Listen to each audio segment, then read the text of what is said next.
ಎಲ್ಲರಿಗೂ ನಮಸ್ಕಾರ. ಅಮ್ಮನ ಕೈ ರುಚಿಗೆ ಸ್ವಾಗತ. ಇವತ್ತು ಪುದೀನ ರೈಸ್ ಮಾಡ್ತಾ ಇದ್ದೀವಿ. ಇದು ತುಂಬ ಸಿಂಪಲ್ಲಾಗಿ ಮಾಡ್ಬೋದು, ತುಂಬ ಬೇಗನೆ ಕೂಡ ಆಗುತ್ತೆ. ಅದಕ್ಕೆ ಒಂದು ಮಿಕ್ಸಿ ಜಾರ್ ತಗೊಂಡು ಒಂದು 8 ಹಸಿಮೆಣಸಿನ್ಕಾಯಿ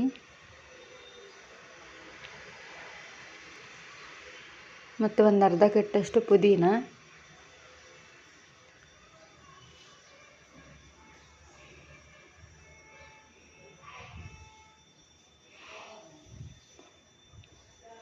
ಒಂದು ಸ್ವಲ್ಪ ಕೊತ್ತಂಬರಿ ಸೊಪ್ಪು,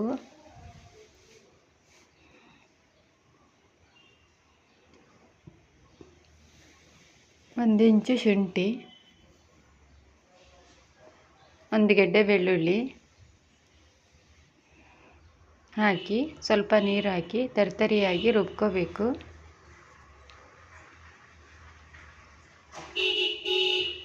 ಈಗ ರುಬ್ಕೊಂಡು ಕೂಡ ಆಗಿದೆ. ಈ ಕಡೆ ಒಂದು ಬಾಣಲೆ ಇಟ್ಕೊಂಡು ಅದಕ್ಕೆ ಸ್ವಲ್ಪ ಎಣ್ಣೆ, 1-2 ಸೌಟಷ್ಟು ಎಣ್ಣೆ ಹಾಕಬೇಕು. ಇದು ಎಣ್ಣೆ ಕಾದಾದ ನಂತರ ಸ್ವಲ್ಪ ಜೀರಿಗೆ ಮತ್ತು ಕರಿಬೇವು ಸ್ವಲ್ಪ. ಇದು ತುಂಬಾ ಸಿಂಪಲ್ಲಾಗಿ ಮಾಡ್ಕೋಬೋದು, ತುಂಬಾ ಬೇಗ ಕೂಡ ಆಗುತ್ತೆ, ಟೇಸ್ಟ್ ಕೂಡ ತುಂಬ ಚೆನ್ನಾಗಿರುತ್ತೆ. ಕರಿಬೇವು ಮತ್ತು ಜೀರಿಗೆ ಹಾಕಾದ ನಂತರ ಸಣ್ಣದಾಗಿ ಹೆಚ್ಚಿರೋಂಥ ಈರುಳ್ಳಿ, ಒಂದು 4 ಈರುಳ್ಳಿ ಹೆಚ್ಕೊಂಡಿದ್ದೀವಿ, ಹಾಕಿ ಫ್ರೈ ಮಾಡಬೇಕು.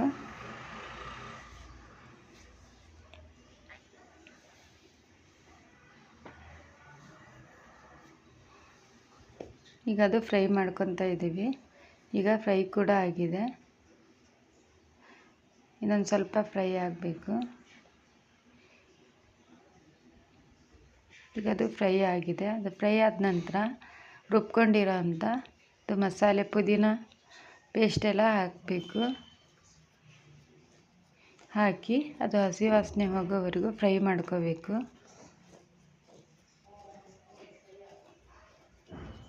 ಅದು ಫ್ರೈ ಮಾಡ್ಕೊಂಡಾದ ನಂತರ ರುಚಿಗೆ ತಕ್ಕಷ್ಟು ಉಪ್ಪು,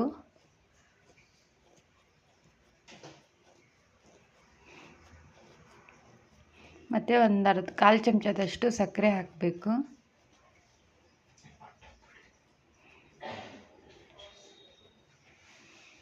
ಸಕ್ಕರೆ ಇಷ್ಟ ಇದ್ದರೆ ಹಾಕ್ಬೋದು, ಇಲ್ಲಾಂದರೆ ಬಿಡ್ಬೋದು. ನಾವು ಹಾಕ್ತಾ ಇದ್ದೀವಿ.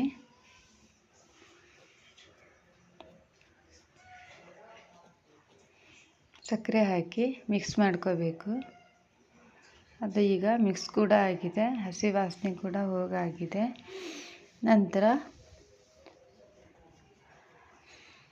ಇನ್ನೊಂದು ಸ್ವಲ್ಪ ಫ್ರೈ ಆದ ನಂತರ ಮಾಡಿ ಇಟ್ಕೊಂಡಿರೋ ಅಂಥ ಅನ್ನ ಹಾಕಿ ಮಿಕ್ಸ್ ಮಾಡಿಕೊಂಡ್ರೆ ಪುದೀನ ರೈಸ್ ರೆಡಿ ಆಗುತ್ತೆ. ಇದು ಈಗ ನಾವು ಟಿಫನ್ ಜೊತೆಗೆ ಮಾಡ್ತಾ ಇದ್ದೀವಿ, ಟಿಫನ್ನಿಗೆ ಅಂತ.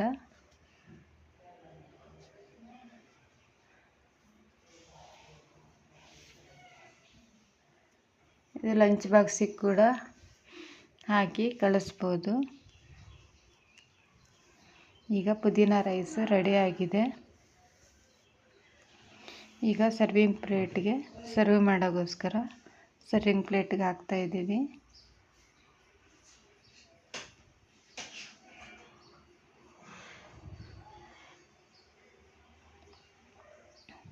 ಇದು ತುಂಬ ಸಿಂಪಲ್ಲಾಗಿ ಕೂಡ ಮಾಡ್ಕೋಬೋದು, ತುಂಬ ಬೇಗನೆ ಮಾಡ್ಕೋಬೋದು.